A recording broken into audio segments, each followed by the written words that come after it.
Hindi kami kapiling kasi malayo siya. At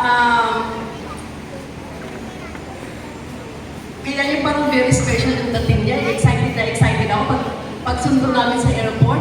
Pagkatapos i-snap kami. Kaya hindi ko lang alam kung hanggang kailan ang pang-i-snap niya. Pero Raya, I hope you will know as you grow older na talagang mahal ka ng lola at lolo, mahal ka ng mga tita, ng mga taga-Pilipinas. Si Raya nga pala, American citizen, no? Uy! Naiiba nga pala talaga itong Raya na ito.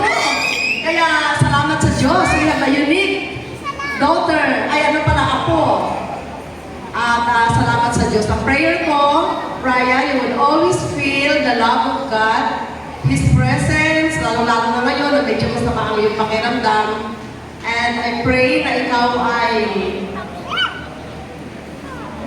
ma-feel mo lagi ang comfort ni Lord, Raya. At ikaw ay gumaling sa iyong nararamdaman ngayon. Thank you, Raya, and God bless you. God bless sa mag-asawa na ito at sana ibigyan kayo ng wisdom ni Lord kung paano palakihin ang aming unique na apo na ito na nag-iisang American citizen pala. God bless you.